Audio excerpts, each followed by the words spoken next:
খোদার কসম, আল্লাহ উপরে মুসলমান মানুষ। আজকেও একজন লোক কনফার্ম হয়েছে, সে এখানে $3,000 স্যালারি পায় এই সিঙ্গাপুরে। এই $3,000 স্যালারি, 3 লাখ টাকা মাসে বেতন। ওইটা বাদ দিয়া এখন তার নিউজিল্যান্ডের ভিসা হয়েছে, সে নিউজিল্যান্ড চলে যাবে খুব শীঘ্রই, ইমিডিয়েটলি। তার মানে কি, লাইন গার্ড পথ গার্ড আছে বিদায় সে যাইতেছে। আপনাদের কিতে গুড়াকির হয়েছে না, গুড়াকির মেয়ে কামরায় বাংলাদেশি লোক বুঝলাম না।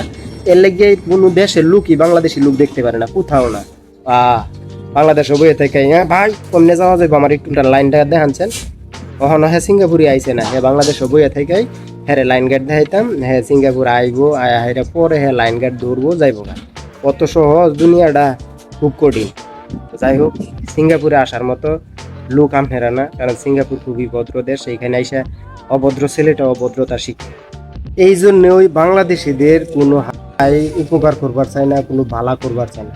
কারণ কুত্তার পেটও কখনো ঘিও জমায় না। কথাটা কিছু বুঝছেন? আপনারা মানুষই ভালা না। আপনারা এই যে বাংলাদেশের যে মানুষগুলা, এরা আসলে কোনো দেশে গিয়া জায়গা পায় না, কোথাও কোনো মূল্য পায় না। তার কারণ হয়েছে এগুলা, এই সমস্ত স্বভাব। হ্যাঁ, ভালা তগুর ভালার লাগে মানুষ কোনো কিছু করবার চাইলে তগুর বিত্তে সহ্য হয় না। ভালা জিনিস তোরা বুঝোস না কোনোটাই। এখন আপনি আমার এই কথাটা প্রথমে শোনার পরে আপনার বিত্তে সাফ করে উঠবো। হ্যাঁ, এমন কথা কইলি বেটা, তুইও তো বাংলাদেশি, এরকম ভাবে কথা কইলি। এখন মেন ঘটনায় আসি, কমুনা যে কেন আমি সিঙ্গাপুর থাকি, ব্লগ ভিডিও তৈরি করি, বিভিন্ন আপডেট দিই সিঙ্গাপুরের বিভিন্ন ঘটনা, কি হয়েছে না হয়েছে, কিভাবে নতুন একজন লোক আসতে পারবো। হ্যাঁ, কিভাবে সিঙ্গাপুর আসলে, সিঙ্গাপুরে কিছুদিন কাজ করার পরে আস্তে আস্তে ট্রাই করলে সিঙ্গাপুর থেকে ইউরোপে যাওয়ার ব্যবস্থা করতে পারবো। তো এখন তো আসলে তোরা এডির মানুষ না, তোদের আসলে কোনো বালা বুদ্ধি পরামর্শ দেওয়াটাই ঠিক না। আমি এই সমস্ত জিনিস ভিডিও বানায় আমি ছাড়তেছি যাতে মানুষের উপকার হয়, যারা আসতে না পারে, যারা কিছুই বুঝে না। এমনও মানুষ আছে পৃথিবীতে, বাংলাদেশে, দুনিয়াতে, যারা অনেক কিছুই বুঝে না, পথ থেকে বুঝে না, কোন জায়গায় যাব, কি করব, কত পাইবো, কেমনে আসবো না। এই সমস্ত ব্যাপার নিয়ে আমি ভিডিও বানাই, আমি আপলোড দিই, ভিডিও ছাড়ি।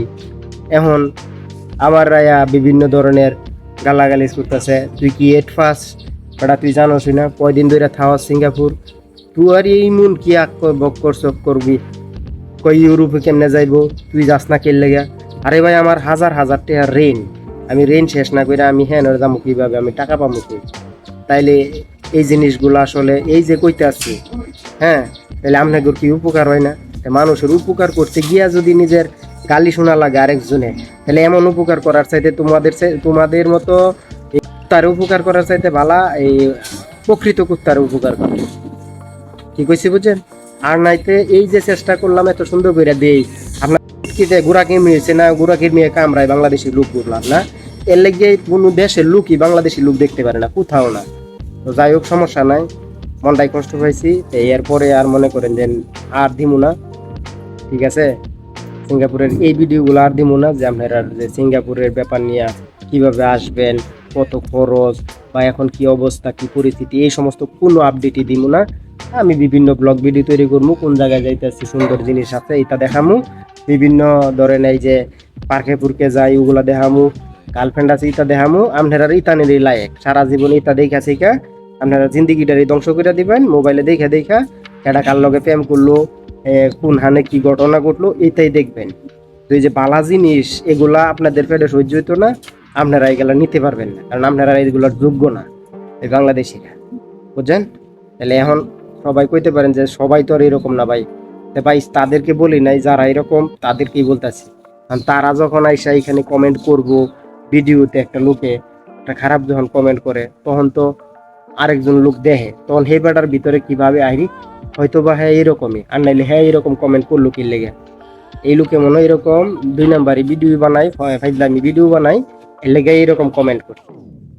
তো এই একজনের দেখা দিয়ে আরেকজনে হইব, তা আমার দরকার নাই ভাই আপনাকে উপকার করার। চাইছিলাম যে আসলে মানুষের উপকার করলে মানুষ ভালো পাইবো, আমারও ভালো হইব, আপনারা আমার ভিডিও দেখবেন, আমার দ্বারা একজনের উপকার হইলে ভবিষ্যতে মনে রাখবেন যে না, ইমুক ভাই সিঙ্গাপুরে আছে, ওরে দিয়ে আমার উপকার হয়েছে। তো সেই উপকার যখন হইতেছে না, তাহলে তো আর কইরা লাভ নাই ভাই। তো যাই হোক, অবশ্যই এখন থেকে আর এই ভিডিওগুলো আপডেটগুলো আসবে না।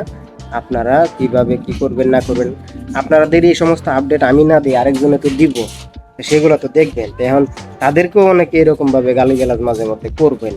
তো এগুলা স্বভাব ছেড়ে দেন, এগুলা স্বভাব যতদিন আপনাদের ভিতরে থাকবো আপনারা এই জাতি হিসেবে কোনোদিন মানুষের সামনে গিয়া মানে উঁচা হইয়া দাঁড়াইতে পারবেন না। তো যাই হোক, সিঙ্গাপুরে আসার মতো লোক আপনারা না, কারণ সিঙ্গাপুর খুবই ভদ্র দেশ, এইখানে আইসা অভদ্র ছেলেটা অভদ্রতা শিখে। ঠিক আছে, তো কথা বেশি বলবো না, এটাই আছে আজকের মেন কথা।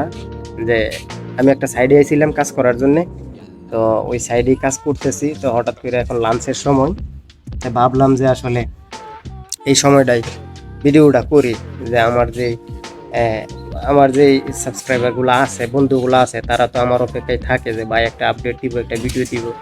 পরিস্থিতি যেমনই থাকুক, এরপরও যারা আসবেন বা এসে পড়ছেন, তাহলে অবশ্যই চেষ্টা করবেন যে যেই কাজে আসছেন, যেই কাজ নিয়ে আসছেন, প্রথম যারা আসছেন একটু কষ্ট করবেন, ইনশাল্লাহ ভবিষ্যতে অনেক শান্তি পাইবেন। কারণ ভাই প্রথম যদি কষ্ট না করেন, সবাই প্রথমে কষ্ট করতে কইরা হাইরাই পরে মনে করেন যেন একটা কিছু হয়েছে। এখন যদি আপনি কষ্ট না করেন, কষ্ট না করে আপনি যদি কিছু চেষ্টা করেন করার জন্য, তাহলে জীবনও পারবেন না। তো অবশ্যই চেষ্টা করবেন কষ্ট করার জন্য, কষ্ট করার পরেই আপনি সুখ পাইবেন। আজকে 5 বছর হয়ে গেছে সিঙ্গাপুরে, প্রথমে সেই আমি ভালো কোম্পানি পাইয়া লাইছি দেখা শরীরে বাজে নাই। আপনারা এখন যারা আইবেন এখানে স্কিল করার জন্য, তারা আইসা ভালো কাজ পাইবেন না, কনস্ট্রাকশনের কাজ কুজগুলাই পাইবেন, তো ওইগুলাই করবেন, সমস্যা নেই, মানায় নিবেন। কিন্তু যখন আপনি কইটা 2-3 বছর পার হয়ে যাবে আপনার, তখন আপনি সুখে শান্তির কাজ পাবেন, যেটা শিখতে পারবেন বা একটু ভালো শান্তিতে কাজ পাবেন। তো অবশ্যই চেষ্টা করবেন যে যে কাজে আসেন ওইটা করার জন্য। আর যারা এই যে বলছিলাম যে ইউরোপে যাওয়ার জন্য, এই সিঙ্গাপুর থেকে, খোদার কসম, আল্লাহ উপরে মুসলমান মানুষ, আজকেও একজন লোক কনফার্ম হয়েছে, সে এখানে $3,000 স্যালারি পায় এই সিঙ্গাপুরে। এই $3,000 স্যালারি, 3 লাখ টাকা মাসে বেতন, ওইটা বাদ দিয়া হ্যাঁ এখন তার নিউজিল্যান্ডের ভিসা হয়েছে, সে নিউজিল্যান্ড চলে যাবে খুব শীঘ্রই, ইমিডিয়েটলি। তার মানে কি, লাইন গার্ড পথ গার্ড আছে বিদায় সে যাইতেছে।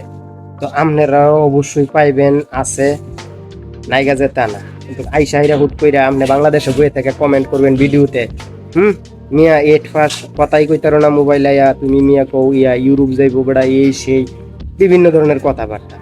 তোমরার পেটও ঘি হজম হইতো না, তোমরা যেমন জাতের মানুষ, গোবর খাওয়া মানুষ, ওই গোবরই তোমরা খাইবা, ওইটাই তোমরা চিন্তা করবা, মাথার মাঝে বুদ্ধিও ওইটাই থাকবো। আর নাইতে তোমার চিন্তা থাকলে হইলে আগে সিঙ্গাপুরে যামু, কাজও করতে থাকবো, খবর আদি নিতে থাকবো, কোনখানে যাওয়া যায়, কোন জায়গায় গেলে এম্বাসি পামু, কোন জায়গায় গেলে সহজে আমার আইপিটা হইতে পারে, কি করা লাগবে। বা বাংলাদেশে বইয়ে থেকে ভাই কমনে যাওয়া যাবে, আমার একটু লাইনটা দেখাচ্ছেন, কখনো হ্যাঁ সিঙ্গাপুরে আইসে না, হ্যাঁ বাংলাদেশে বইয়ে থেকে হ্যাঁ লাইন গার্ড দেখাইতাম, হ্যাঁ সিঙ্গাপুর আইবো, আয়া হাইরা পরে হ্যাঁ লাইন গার্ড দৌড়বো যাইবো। কত সহজ দুনিয়াটা, খুব কঠিন। ঠিক আছে, তো যাই হোক গাইস, মনটা কষ্ট পাইছি দেখা এই ভিডিও আর দিব না, আপনার কোনো আপডেটের ভিডিও দিব না, খালি আলা বিভিন্ন জায়গা জোগার সৌন্দর্য দেখামু। ইনশাল্লাহ অবশ্যই আমার এই চ্যানেলে পাইবেন বিভিন্ন সৌন্দর্য, কি কি করুন জায়গায় কি জায়গা কত সুন্দর এইগুলা। কিন্তু এই যে সিঙ্গাপুর আপনি কেমনে আইবেন, কিভাবে আইবেন, আর কত টাকা খরচ হইব আইতে, এখন কি নিয়ম হয়েছে, এই সমস্ত ভিডিও আপনাদের আর দিব নাই। আপনারা মিয়া একটা মানুষ উপকার করবার চাই বা আপনাদের কাছে যাইতাম চাই, আপনারা এই জিনিসটাই বুঝেন। তো যাই হোক গ্যাস, যদি অনেক কিছু বলছি ভিডিওতে, যদি মনে কষ্ট পায় থ্যাংক ইউ। আমিও একজন বাংলাদেশি, আপনারা অবশ্যই আমাকে মাফ করবেন। আর সবার জন্য ভিডিওটা না, যারা আমাকে এই সমস্ত কথা বলতেছে, যাদের মাইন্ড সেট আপটা এরকম, তাদেরকে বললাম।